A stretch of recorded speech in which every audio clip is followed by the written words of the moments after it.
You know that feeling when you walk into a garden and it just feels like home? Like it's been loved and lived in for generations? That's not an accident. Our grandparents had a talent for creating spaces that were not only beautiful, but also brimming with charm and character. A big part of that came from the carefully chosen decorations that added personality and warmth to their outdoor spaces. Today, we're exploring 25 garden decorations that were likely staples in our grandparents' gardens. Spinning pinwheels were a must-have in 1960s gardens. These colorful, wind-powered decorations were made of metal or plastic and came in all sorts of bright colors and patterns. When the breeze picked up, they'd spin around, adding movement and fun to the garden. Kids loved them because they were playful, and adults loved them because they brought a sense of joy and lightness to the space. You'd often see them stuck into flower beds or along garden paths, where they could catch the wind and shine in the sunlight. Old wagons were a standout feature in many gardens. These weren't just functional tools, they were also a beloved part of garden decor. With their weathered wood, rusty wheels, and sturdy frames, they added a rustic, nostalgic charm to any outdoor space. You'd often see these wagons placed in the center of the garden, or even at the edge of a flower bed. They were filled with flowers, hay bales, or seasonal decorations like pumpkins in the fall. Their timeless look made them a perfect backdrop for family photos. They were often paired with other vintage items, which I'm going to cover further in the video. Together, they created a really nostalgic look. Ceramic mushrooms were a quirky and charming touch in many gardens. These weren't your typical mushrooms. They were large, vibrant, and often decorated with bold patterns like polka dots or varied designs.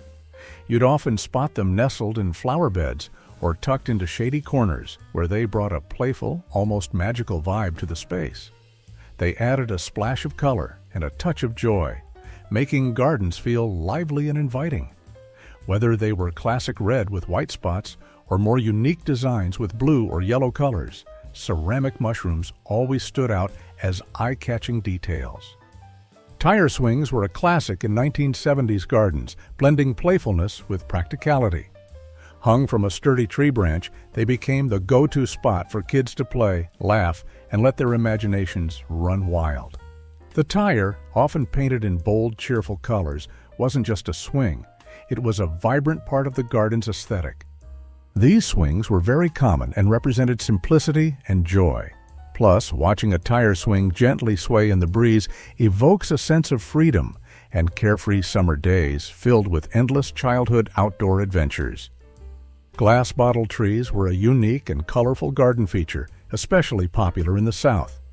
Grandparents would take empty glass bottles, often in shades of blue, green, or amber, and place them on the branches of a tree or a metal frame.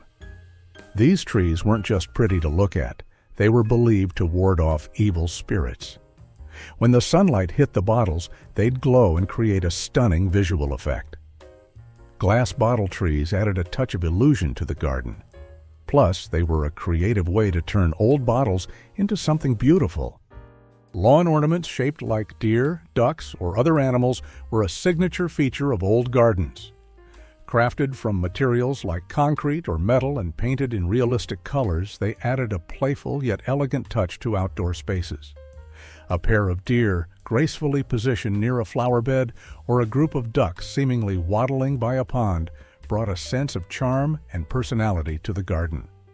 These pieces were a creative way to evoke the beauty of nature, even in the heart of suburban settings. By choosing handmade pieces, homeowners supported local artists and craftsmen, adding a personal and unique touch to their gardens. Old milk cans were a beloved garden decoration in the past, valued for their durability and versatility. These sturdy metal containers were often repurposed as planters or used as standalone decorative pieces, bringing a touch of rustic charm to outdoor spaces.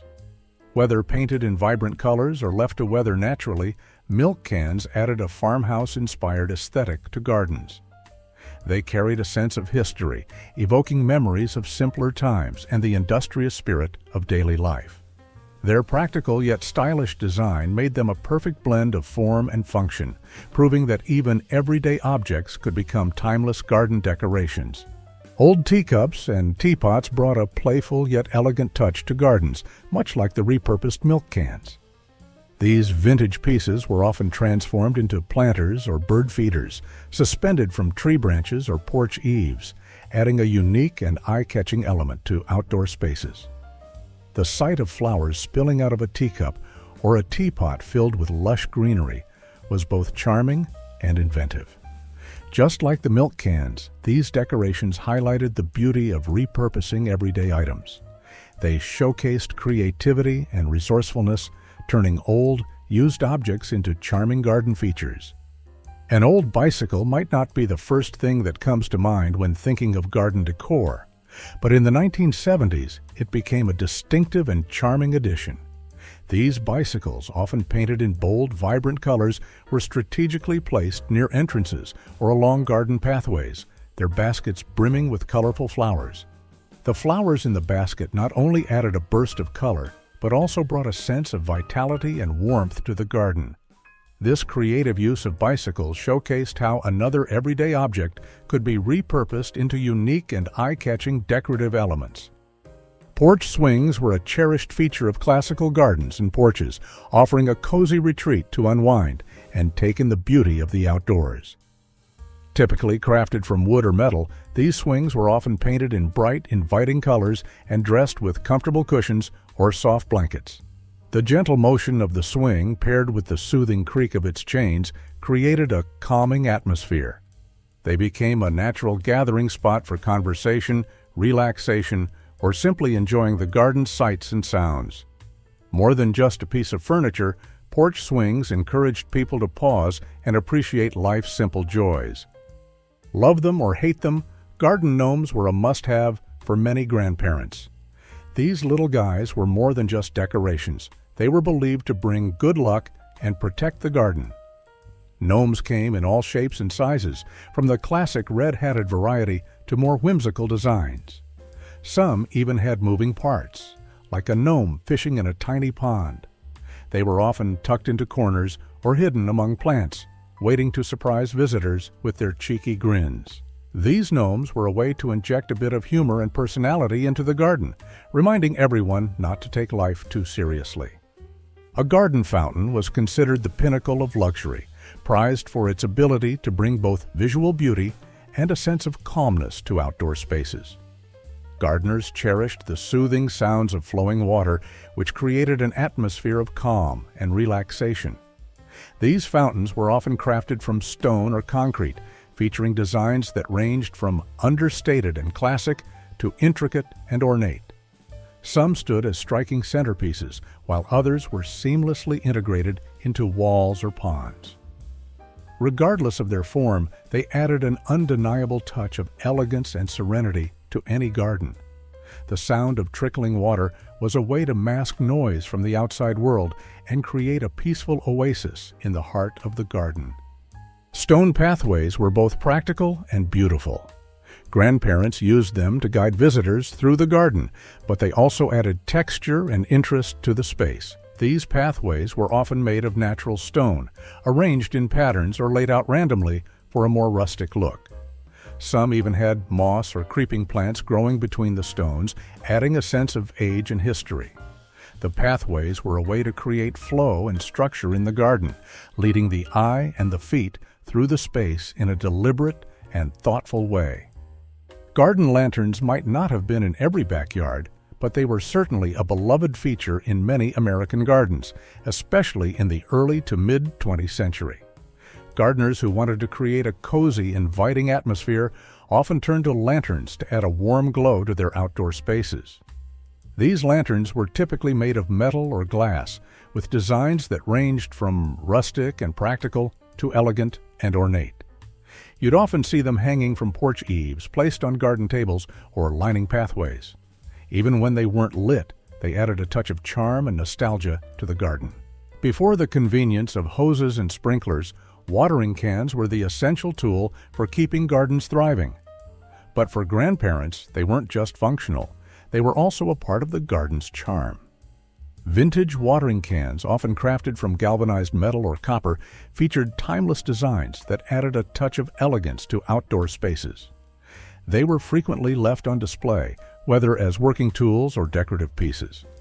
Some even boasted intricate engravings or handles shaped like animals, showcasing the craftsmanship of the era.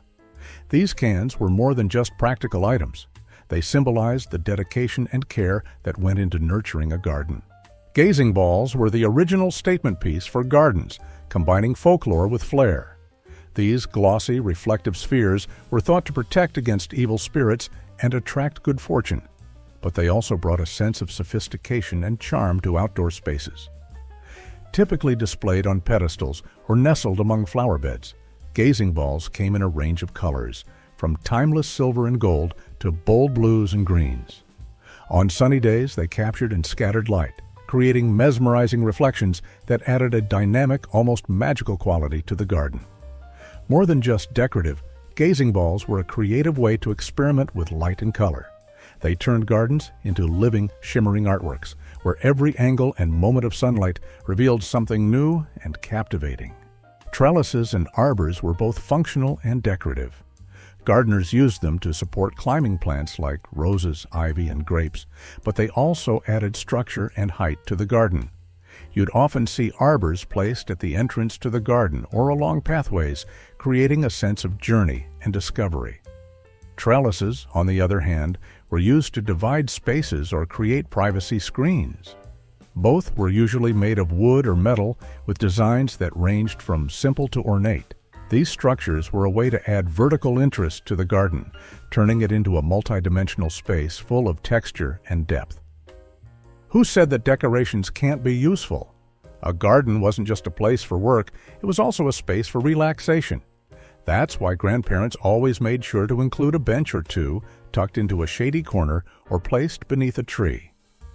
These benches, often crafted from wood or wrought iron, featured simple yet timeless designs. Some even came with built-in planters or storage underneath, blending practicality with style. They provided the perfect spot to sit with a cup of tea, dive into a good book, or simply take in the beauty of the garden. Wind chimes were the natural soundtrack of the garden, cherished by grandparents for their soothing sounds and their ability to infuse the space with a touch of enchantment. Crafted from materials like metal, wood, or glass, each wind chime produced its own unique sound, ranging from deep resonant tones to delicate tinkling notes. They were typically hung from trees, porches, or pergolas, where they could catch the breeze and transform it into a gentle, melodic symphony. More than just decorative, wind chimes brought the garden to life, even on the stillest days. Their soft rhythmic melodies created a calming atmosphere.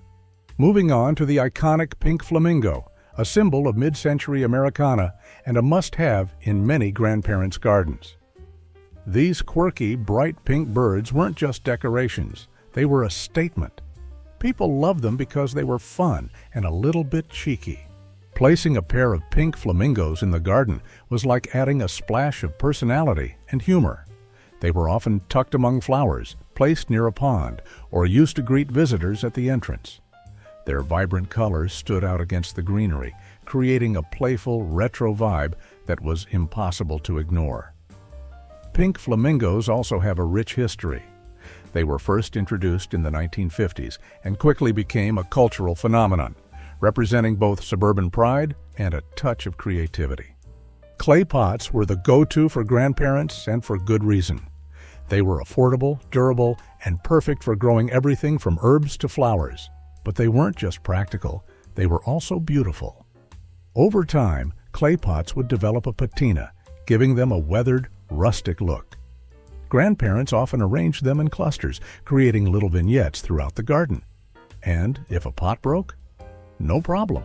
It became part of a mosaic or was repurposed as a drainage layer in another pot. These pots were a testament to resourcefulness and creativity. Before Pinterest and Etsy, grandparents were already masters of personalized garden signs. These signs weren't just cute, they were functional. They'd label herbs, vegetables, and flowers, or simply offer a warm welcome to visitors. You'd often see signs made of wood with hand-painted lettering or carved designs.